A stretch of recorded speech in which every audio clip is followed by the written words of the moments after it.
Jen doesn't need to hear the introduction. So I'm Rod Dobell. I'm in the absence of Oliver Schmidtke, the director of the Center for Global Studies. I get the honor and the pleasure of introducing Linda Sheehan. Lots of you in the room already know her because she's been here for a while as a visiting research fellow. We're very lucky that she's part of the first wave of the fellowship program. She's been here with us for a few months. We have, I think, succeeded in persuading her to come back for a workshop or two, but she's here at the end of that fellowship period for the moment. I guess is heading off very shortly tomorrow on a series of meetings which will include some sessions at the UN where she will be working on the topic of the lecture today, the rights of nature, the rights of the river, the rights of nature, an interesting development from some of the earlier discussion, which has spent a long time talking about rights to nature and human sovereignty and the questions of the way in which humans can behave responsibly in their utilization of nature. Linda, as you'll hear, has a substantially larger vision of all of this. She is currently the executive director of the Earth Law Center, working out of California. Previously has been leading work in California stream keepers, and I think there's a number of other initiatives that I won't try to enumerate. She was working with the Coast Keeper Alliance, ran the Pacific Region office of the Ocean Conservancy, where her attention was largely on marine issues. She's been working subsequently a great deal on freshwater issues, and we're going to hear some of the results of her thinking on these issues. I guess, in fact, it's not any secret that what we're going to hear is the chapter outline of a book for which we shall all wait anxiously. In this university context, more particularly in the context of the Center for Global Studies, I've got the paper here because I needed to have it to remind me.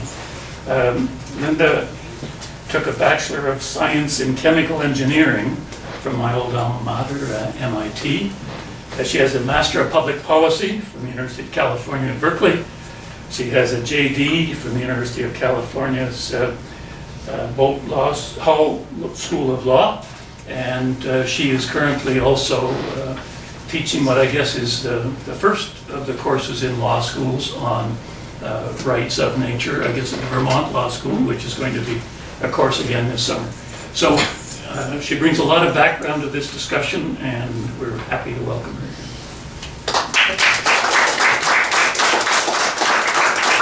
Thanks, Rob, and thanks again for having me at the fellowship. It's been just a wonderful experience, and I'm not thinking about leaving later today. I'm just going to pretend that I'm going to be here for a really long time.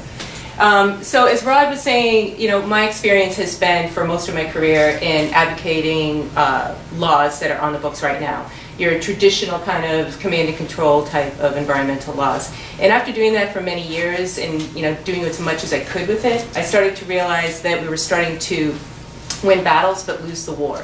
And after doing a lot of reflection and research and thinking and banging my head against the wall, it started to come to me that it was not so much the laws and what we were doing as advocates, but it was the system that was the problem. So I started to think, well, where is it that we want to go? And I think that that's part of the problem with the advocacy that we do nowadays as citizens, as environmental groups, and we don't really know what it is that we're working with. And if we don't know that, we don't really know also where we want to go because we don't understand where we are. And so these are all sort of big philosophical questions that we all have about life. And I decided to try to wrestle with them in the context of my own work and my own passion for environmental issues. And so why I was here, as Rod mentioned, was to work on a book, which I'm also anxiously waiting to read. Just need to finish writing it first.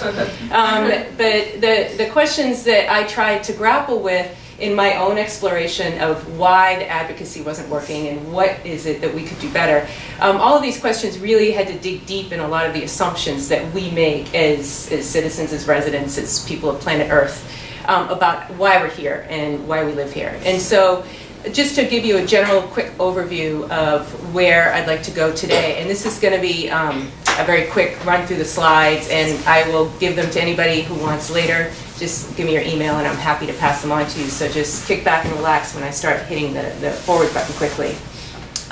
So the question is, what I learned in public policy school is the first thing you have to ask is, what's the problem?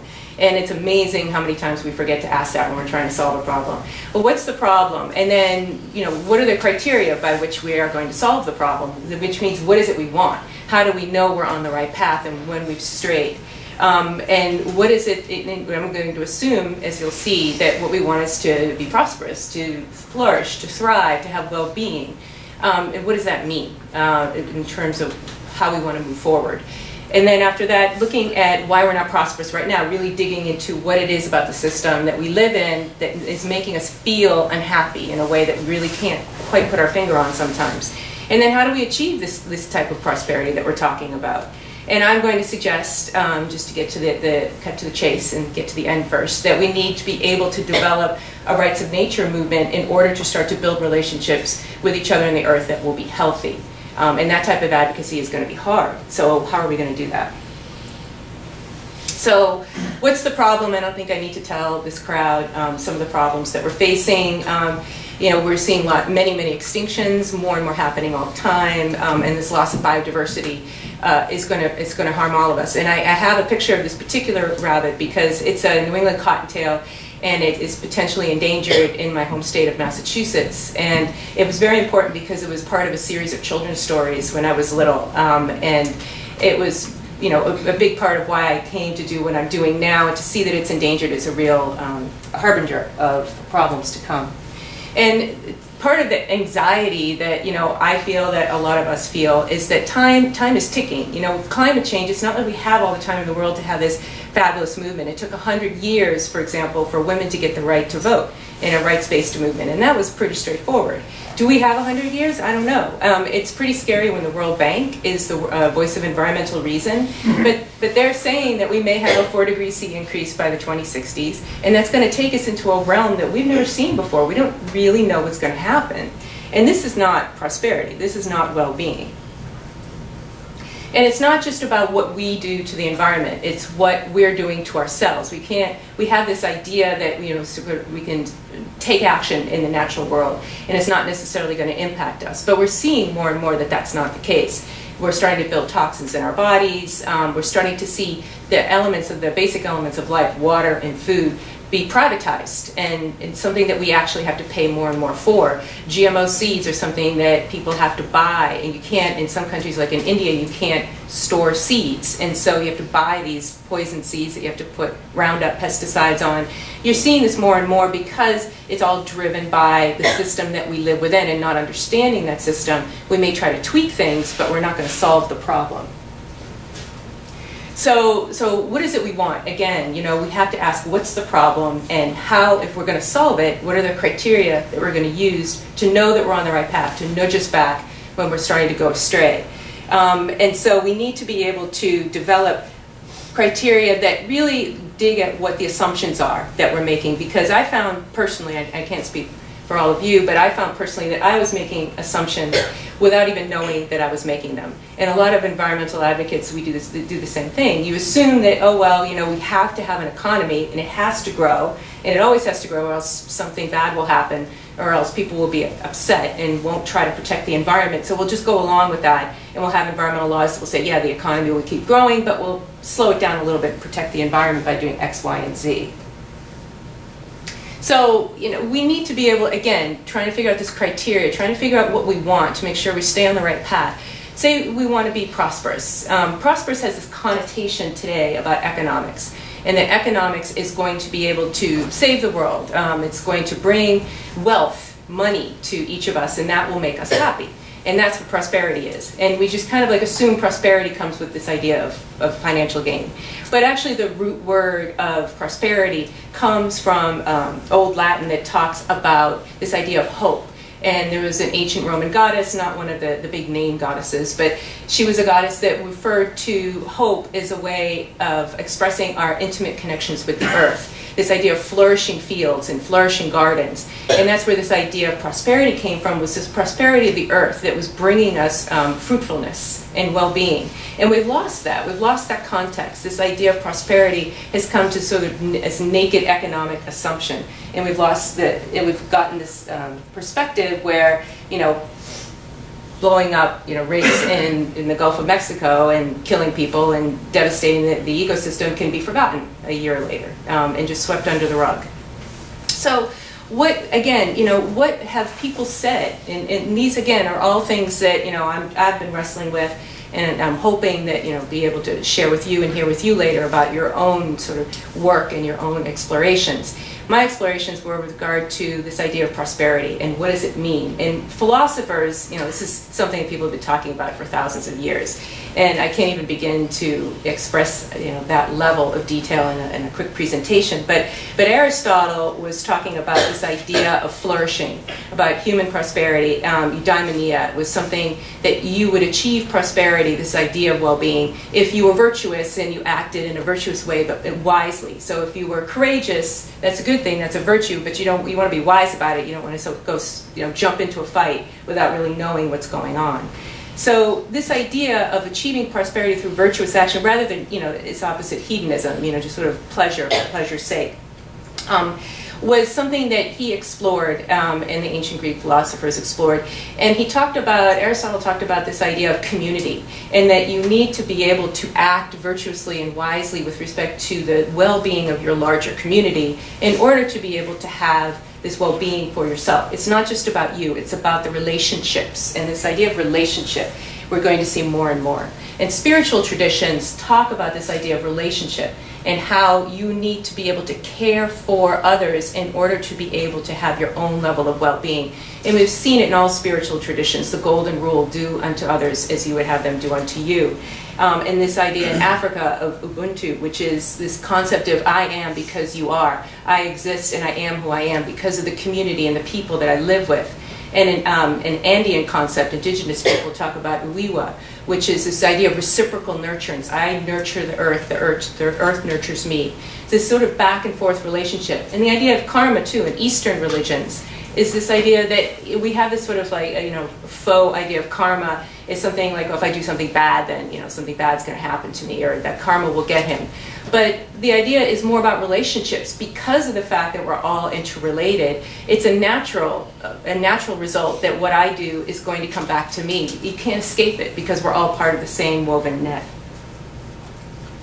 So, you know, why aren't we prosperous now? You know, this is probably about, you know, at least several courses worth of material. So I'm going to put it in one slide and then, you know, you can ask questions later. But, you know, we're at this point right now in our society where we're not feeling prosperous. You know, money is tight, you know, work is hard to get. The environment seems to be getting more and more in trouble every day. Why is that? You know, what happened? And a lot of that is because relationships among people and the environment, among each of us and between us and the environment, have been broken. And why have they been broken? And there's a lot of reasons why they've been broken. I'm just throwing out a couple. One is this idea of Western science that arose out of the beginning of the 16th century or so, where Western scientists, Newton, Galileo, Descartes, you know, all these people who were geniuses in their own right, but they developed these ideas of physics and mathematics, and we got this sort of heady sense of optimism, like we can control the earth. This is great.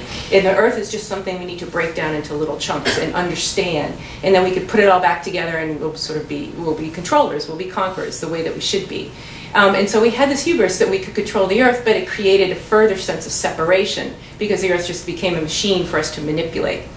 And so science created that level of understanding, which is really a false sense of understanding. It created a lot of knowledge for us, but it wasn't something that we were able to put back together as we are able to do today with some modern science. Another reason for these relationships being broken among people and the environment is the enclosure movement, which went on for hundreds of years, particularly in England and elsewhere, where this idea of the commons was fenced off. And so people sharing land and taking from the forest so they could be self-sufficient, that was taken away from them. And so people who had land and were able to get a subsistence living suddenly had no land. And that fueled the Industrial Revolution, which started at the beginning of the 1800s, because these people had no land, and so they had to be able to go to work somewhere. The factories were fueled with people who were landless because of the commons. And a lot of times that not only created a separation from the commons, from this idea of living with the earth, but it created separation between people, because you're not working in a community, you're working long, very long hours. You rarely got to see people that you loved and cared for. So this idea of community was broken as well. And then the current economic system grew up around the beginning of the 1800s to be able to, in part, support this idea of the Industrial Revolution. And so we have this economic system now, which we'll talk about in a little more detail, which is, again, breaking the connections and creating separation. And separation, as we heard earlier, is going to drive us away from prosperity. Prosperity is about well-being and being in relationship with each other. And I think that this is particularly, I mentioned economics, this is particularly apropos with respect to Adam Smith. And Adam Smith gets a lot of grief for being, the father of modern economics, and the invisible hand is, the market is going to be able to bring all of us up and together, and we're going to be able to be served by the free flow of goods. And he did write a lot of those things, not all of them expressed quite the same way, and a lot of people forget that Adam Smith was also part of this philosophical school, the Scottish Enlightenment philosophers. And he wrote a lot about moral issues and virtuous issues, and much as Aristotle did, in the concept of community. And the context of the work that he did is important to remember, because it was in communities. He was in smallish communities, not in the sort of global industrialized world that we live in right now. And to him, sort of increasing profit for yourself at a gross rate is problematic, because it's going to hurt the community. You're going to be a pariah. And he actually wrote that countries where the profits are rising fastest are the ones that are going the fastest to ruin. And he also said that the wise and virtuous person was the one who really put their community before themselves. And this is the Adam Smith that our global economic system has kind of forgotten about. But this is the same guy writing at the same time. And he wrote about this idea of happiness, and prosperity is really about, again, coming back to this idea of relationship. And he said that the chief part of human happiness is from this idea of being loved by your family, by your friends, from your community. And this idea of happiness about community and relationships within your community was something that actually came down to the United States as this country was being developed. And in our Declaration of Independence in the States, we talk about life, liberty, and the pursuit of happiness. And again, it's not happiness chasing the almighty dollar. It's happiness chasing well-being of your community, making sure your community is healthy and whole. And in that case, not being threatened by this global corporation which Britain was foisting upon the colonies at the time. So what we see today, this question that we started with, why aren't we prosperous? What is it? We know things are bad, but why is it? And again, digging into the assumptions and trying to figure out why. And it's kind of hard to read this graphic, but you probably know where it's going. The 1% own most of it, and it's this tiny little gray dot down someplace in Texas where 40% would own that. And we're creating separation all the time. We're creating separation of us from the earth. And we're creating separation from us from each other. So we're seeing how the rich are becoming the ultra rich, and the poor are just becoming more and more poor. And we're seeing this separation, which is unstable. Relationships need to be working to be healthy in order to have a stable ecosystem and a stable societal ecosystem as well. And we have our current neoliberal economic, I call faith-based precepts, because none of them are true. But we believe them so intently, we never question them. But it's important to call them out and say that these are things that are problematic, and we need to fix these things in order to build our relationships. Infinite growth on a finite planet, wealth concentrated in the hands of a few will trickle down to the rest of us. These types of precepts are things that we need to challenge, and to be able to be successful as an advocate, and to be successful in doing work to be able to protect the earth, protect each other. This was a photo that I took. I think it's just photos are so much better than words. At Rio, at the UN Conference on Sustainable Development, Rio +20 last year. And this is at the People's Summit, where people were depicting through street art and performance this idea of, especially in Latin American countries, African countries, Asian countries, where they're seeing these sort of global corporations coming in, and I don't know if you can read his apron, but it's sort of, you know, Burger King and Subway and McDonald's and all of these things, Kentucky Fried Chicken, all these global corporations coming in and destroying the land. And you can see sort of indigenous people and animals and species being hurt by that, and sort of the bad corporate fellow off in the corner. And this is a perspective that's lived every day in communities around the world that are being destroyed more and more by mines, by oil drilling, by things that they, you know, are destroying their communities and taking away their way of life. Something we saw with the enclosure movement in England, and now we're seeing really globally, as people are sort of just grasping at the last resources that we have. So, wow, this was all doom and gloom, and I'm depressed now. So what is it we want? Yay, let's think about what it is that we want, right? So prosperity that we want, and this is where I have some difficulty with the way that we do advocacy, because a lot of it is, you know, we don't want that. We don't want that mine. We don't want that oil thing. You know, but what is it we do want? You know, what kind of society do we want? Because Thomas Kuhn wrote The Structure of Scientific Revolutions back in the early 70s, and it's a great book to be able to sort of look at how science changes in fundamental ways that scares the crap out of scientists, quantum physics being one example. The Earth, you know, rotating around the sun is another. But it happens, and so looking at that is instructive to think about how society changes, and to be able to envision what we want.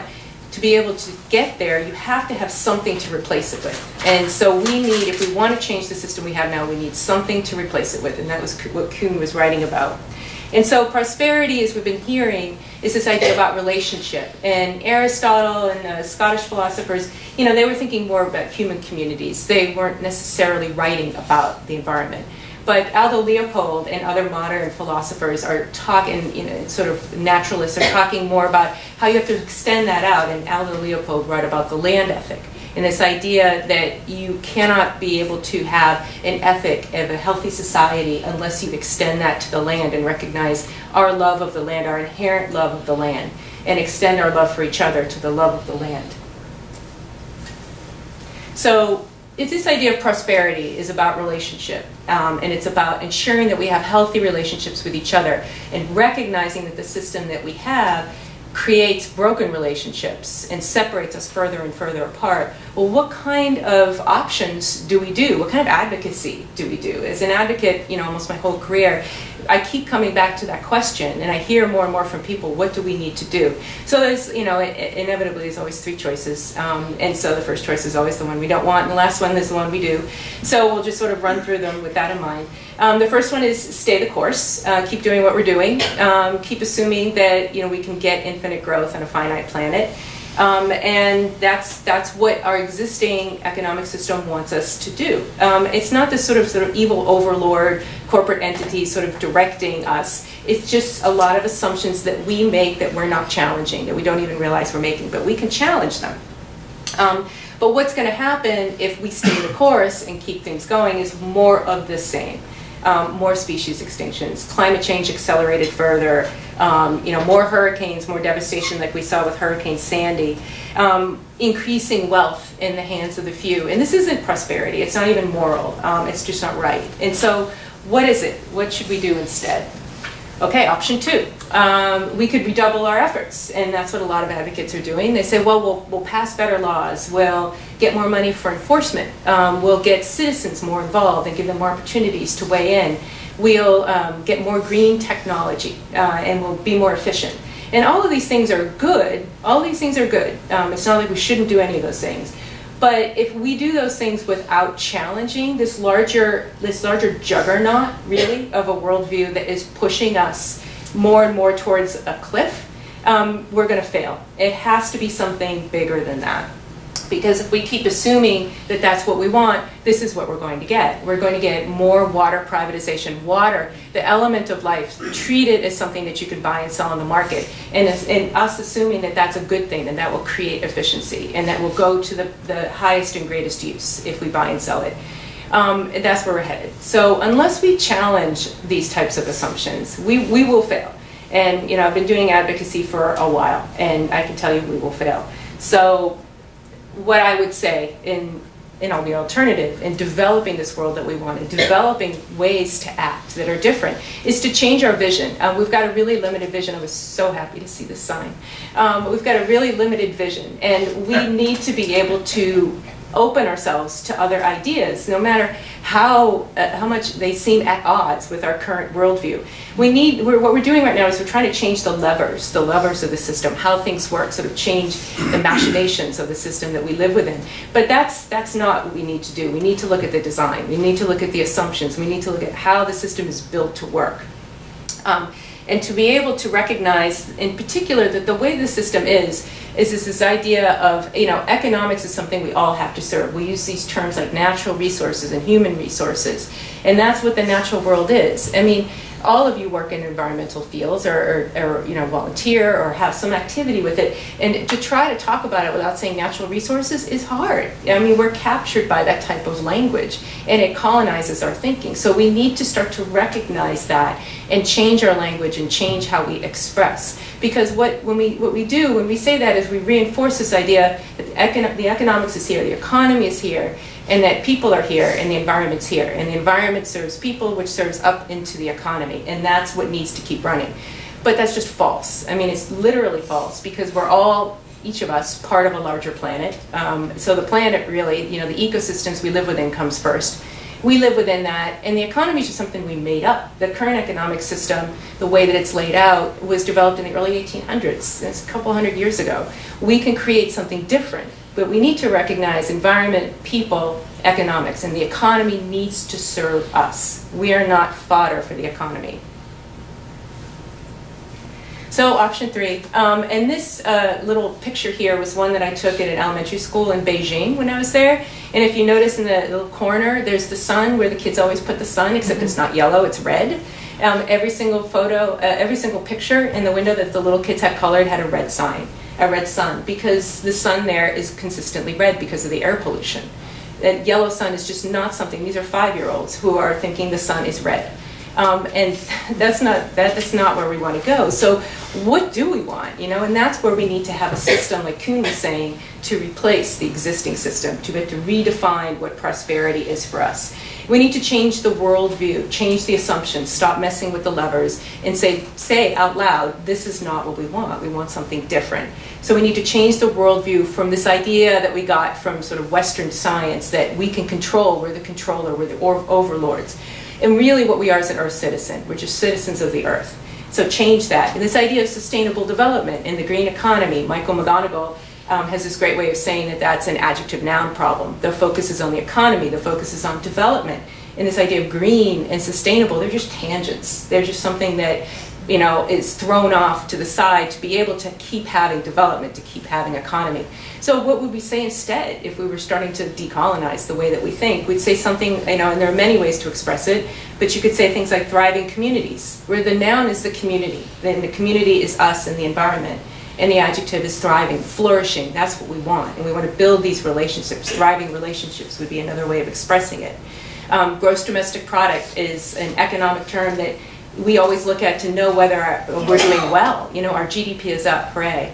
But that just measures everything. If we're at war and we're selling lots of guns, then our GDP goes up, and how fabulous is that? Not very.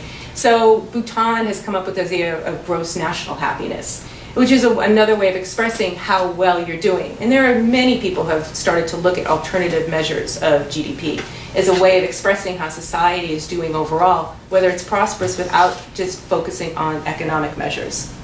Accounting systems that we have right now, if you look at the way that corporate books are written, accounting systems can be changed. Accounting systems can be made different to reflect the fact that the environment relationships that we have, the people relationships, are valuable and they're not discounted as costs.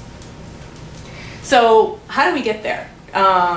Rights create relationship, and this idea of rights is something that we've only really started to challenge in the last couple of hundred years. We only had our first rights-based movement that I know of in the world back in the early 1800s, the abolitionist movement in Britain. And here's a couple of women advocating for their right to vote. And the idea when you deny rights to an entity, you'd say you deny rights to women to vote, you're creating this exclusion, you're creating this separation, because then we can't exercise our voices in a democracy, we're silenced. And so the idea with rights of nature is to take that into effect and apply it to nature, and this idea that if nature doesn't have rights because it came up on the planet with the rest of us, then, you know, we are creating this exclusion, this separation, and reinforcing it. Nature is just something that is property for us to use. And so, again, we're denying the fact that we're part of nature, that we came up together on the planet, we co-evolved together, and if we have rights because we came up on the planet, then so does nature. And relationship, as we heard, leads to prosperity. And this idea about, you know, obligation is, I think, is a really important one to express quickly, is the way that Aristotle and the Scottish Enlightenment philosophers and many others were writing about this idea of obligation is creating well-being sounds like it's wrong, because it seems like you're denying yourself freedom. But this idea, this word freedom, if you look at the etymology of that as well, it came from this idea to be able to have the ability to love and care for other people. So if you are somehow denied your liberty to care for your friends, to care for your family, to care for your environment, because you're locked in a factory 16 hours a day in the Industrial Revolution, that's not freedom. That's to be able to express your obligation brings you joy. And so you need to be able to think about how we're going to create a system where rights bring us the freedom to be able to exercise our obligations, our reciprocal nurturance with nature, and to bring us joy, to bring us prosperity. So how do we do this? What happens in movements? What happens when you try to create rights of nature? Rights are not going to be allocated by society until the society is sort of ready. And so we need to change the culture. And we look at gay marriage in the States right now and how it's at the US Supreme Court. And that took decades of advocacy, hard work by a lot of people. It didn't just sort of show up in one case, to start to change the culture so that most Americans are now comfortable with this idea. And when that happens, then the laws will change. The same thing with women's right to vote. They worked for decades to try to change that. And slavery, decades to try to change that. And then we saw the things start to change in the law. So changing the culture through education, through alternative modes of living, to show people what other types of system that we could have, incredibly important to be able to change the laws. And so when we talk about alternative modes of living, there are new communities that are sprouting up. Transition towns are one example, where communities are coming together as people and saying, you know, we want to change how we live, create a new system to substitute for the old. And so they're doing things like creating alternative currencies and getting off the grid, and having the types of relationships that we don't have nowadays, real community-based relationships where they're nourishing the earth. And this idea, Schumacher was an economist who wrote Small is Beautiful, which is a wonderful book.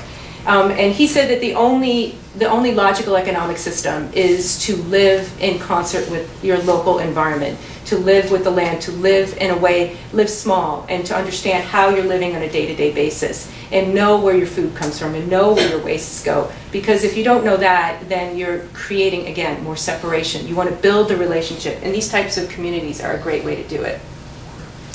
And so if you're getting these communities going and you're getting the culture changing, then that's going to help push the laws. And some communities are going to be further ahead than others. And so we're going to be able to start to change laws in some communities, which will create a little bit of a snowball effect with others.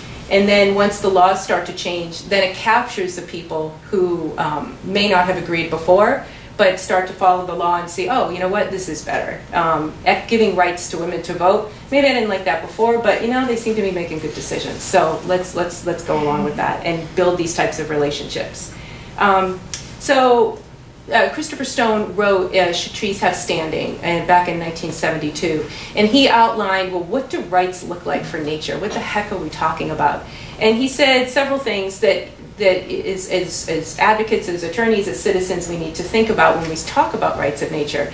It means that if nature is injured, then that's their rights that are injured, and they get to be recompensed, they get to be restored. Nature gets to be restored in a way that it comes back to nature. That it isn't just money paid to somebody who owns property, but money goes to be able to make the property whole. And money goes to be able to prevent things like this from happening. And systems change to respect nature's rights. There are several places around the world where this is starting to happen. I'm just going to go through these quickly. New Zealand, there was an agreement between the Crown Government and the Maori last August to be able to recognize the Wanganui River and its tributaries as having their own rights. Bolivia has passed 2 laws with respect to the rights of Mother Earth and how to implement that. And the World's People's Conference on Climate Change and the Rights of Mother Earth back in April of 2010 came up with a universal declaration, an international declaration signed by over 35,000 people there, or they raised their hands, they didn't physically sign it, saying that Mother Earth has a right to life and a right to exist and a right to habitat. And that's working its way through the UN system right now. Ecuador changed its constitution, the first country to do so back in 2008, to recognize that nature has rights, just in the way that Christopher Stone talked about. And they've started to apply that, and I think the lessons learned there are pretty instructive. And I apologize for going quickly through the slides because I want to make sure that we have time for questions later.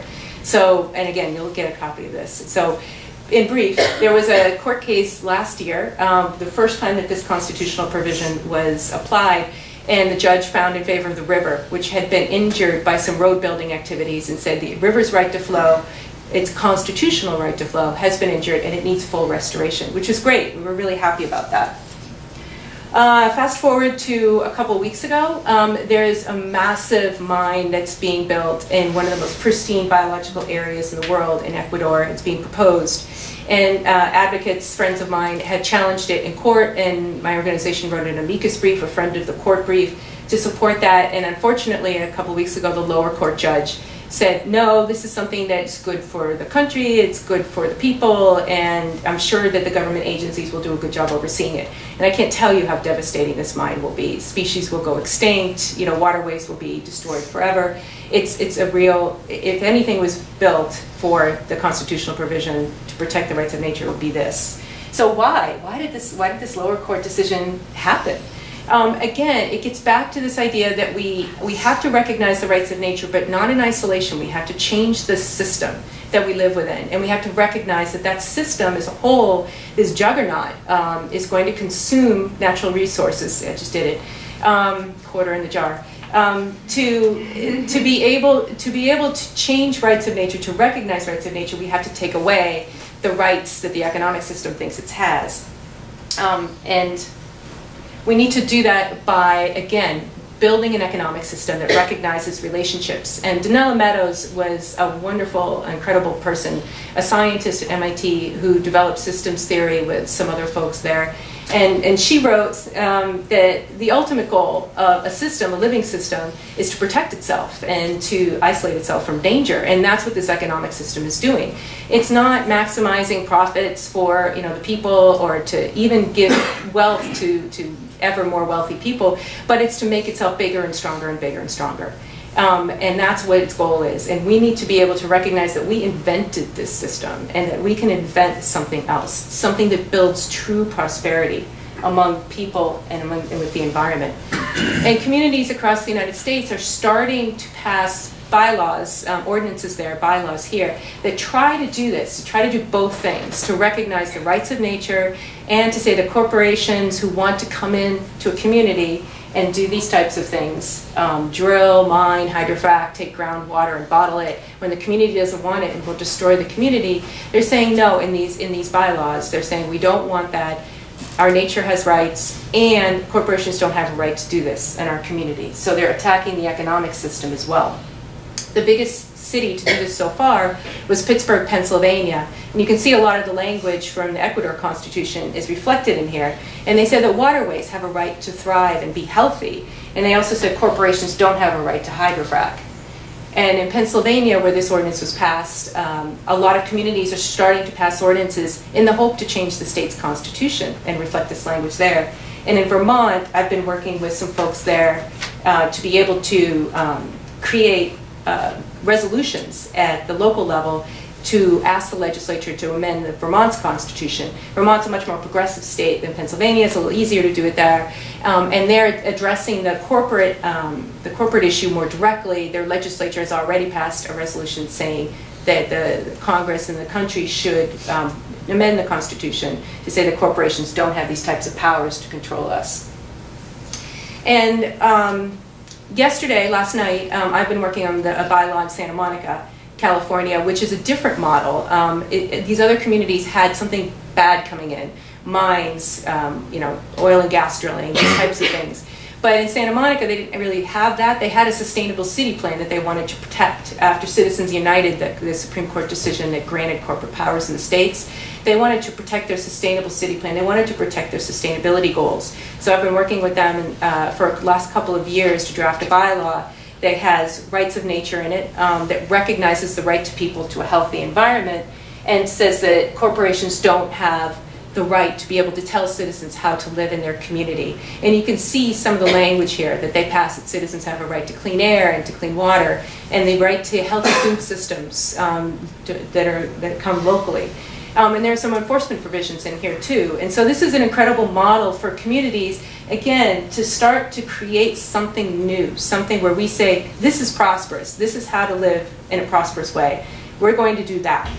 We don't want this. We don't want what we have, but we want something else instead, so we can replace it.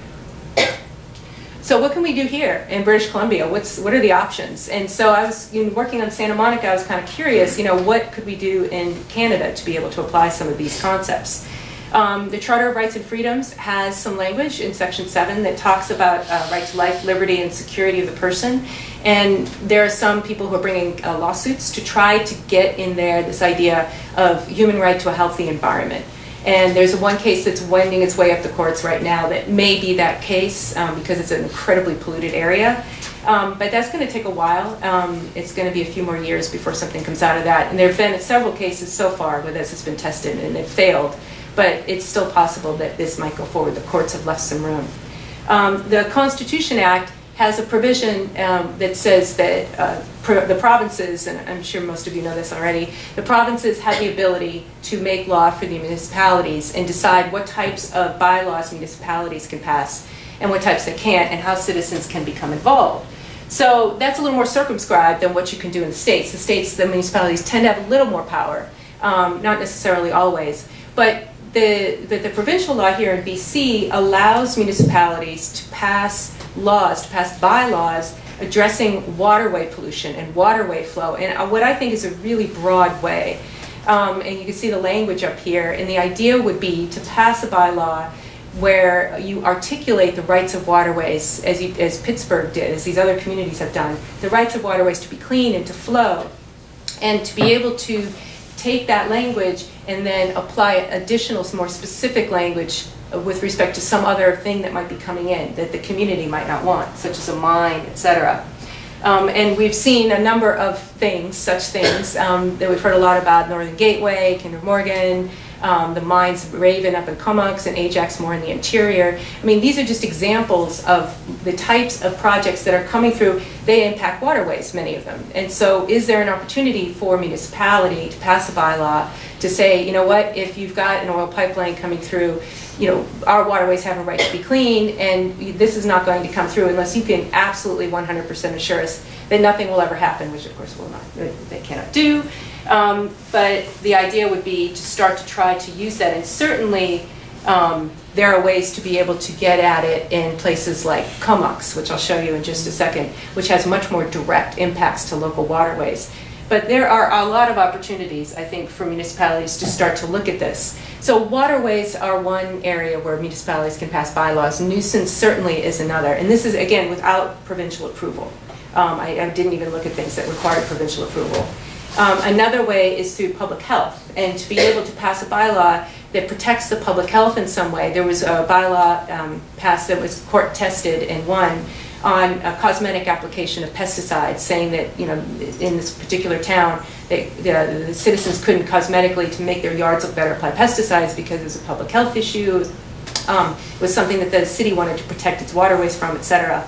And that won. So there are public health opportunities, and this is a photo of a graphic of the Ajax mine with an open pit and tailings and all kinds of devastation right next to a community, and there's no way that the waterway and the public health is not going to be affected by this. So how to tie these types of tools together, the tools that municipalities have to pass bylaws to say, our community has a right to be healthy, our community has a right to clean waterways, and we're going to pass a bylaw, a law that says that. People have to comply with it, and anybody who wants to impact our community has to comply with that. And like Santa Monica has a sustainable city plan, Vancouver has a greenest city plan.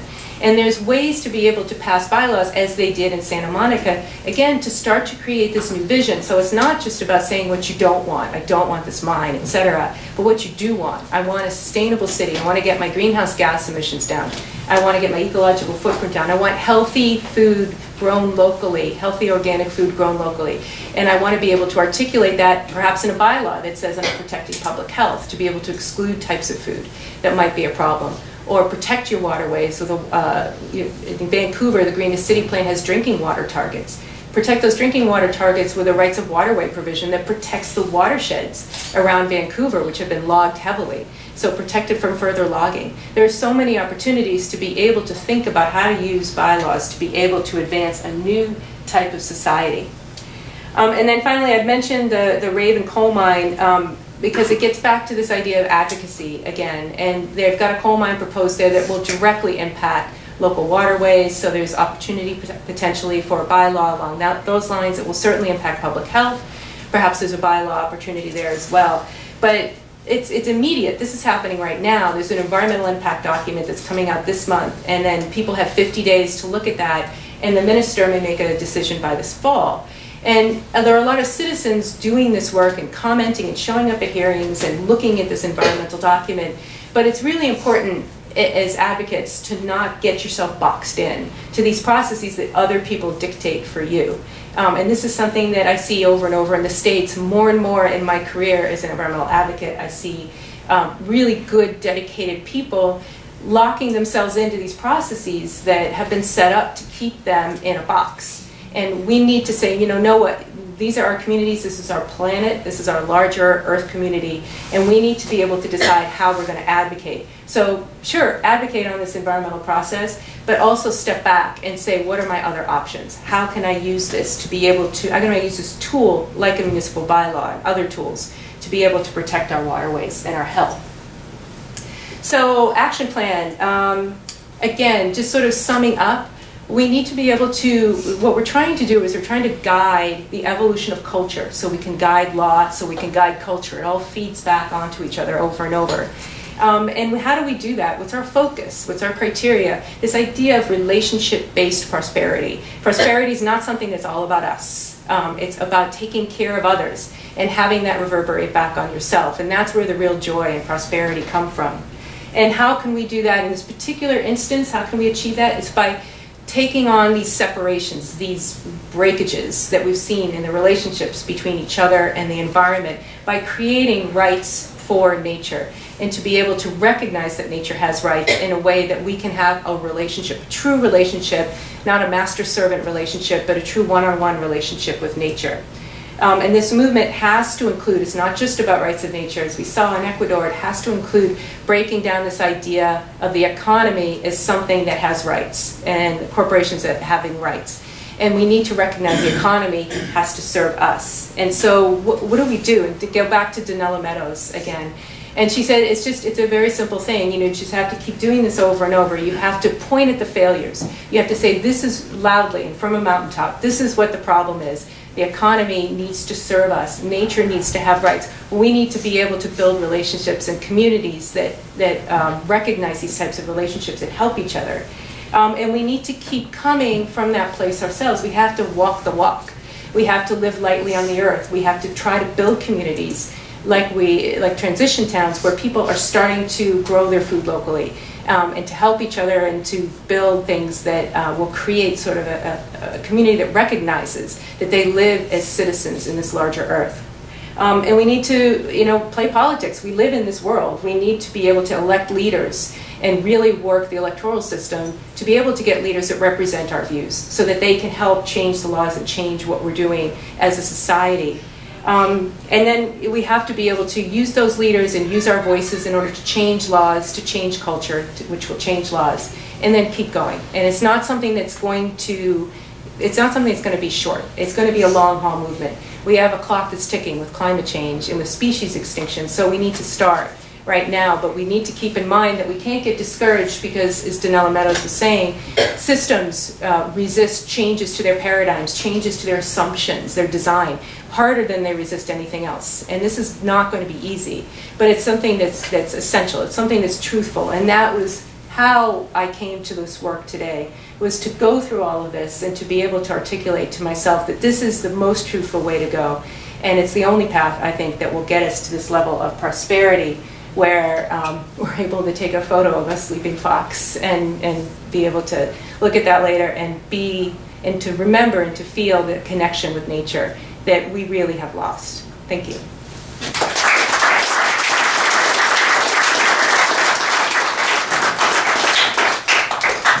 Okay, well, we have about 40 minutes, I guess, for discussion to follow up. We've got, I think that's really quite an accomplishment in 3 months in a fellowship. And this is all there with us, right from scratch. So, from the ancient cultures to yesterday's municipal bylaws, lots to think about. Actually, I can't help just commenting. I was listening yesterday to a webinar on community land trusts and the local effort to try to create trust structures which will facilitate sharing of access to otherwise inaccessible agricultural land and housing. And I listened last night to Michel Lefebvre talk about the Higgs boson, and he made the point. He made a particular point of a statement by Lord Thomson in 1900, saying, "We now understand physics. Nothing is left except better measurement." And Lefebvre made the point, of course, that it was the same year, in fact, that the complete transformation in the paradigm underlying our thinking about the world, about the universe, occurred. And of course, with the Higgs boson, we're seeing further development of the standard model, and lots of expectation that the paradigm may yet shift. I listened last night to Ideas program, in which Thomas Berger was commenting on the recent Supreme Court case, Manitoba Métis Federation. Berger argued that case successfully with the Supreme Court decision a few weeks ago. But he was also the person who argued the Calder case, 1973. From 1973 to 2013, you could argue that some of the fundamental conceptions of the way in which Canadian society operates have changed. The paradigm has shifted in the whole question of the relationship of Aboriginal peoples in Canada with the rest of the society. It is a transformation that is really inconceivable for those who are living in Vancouver in 1950. So I guess what Linda has sketched is a completely unrealistic set of ambitions for a community like us, but maybe it's possible.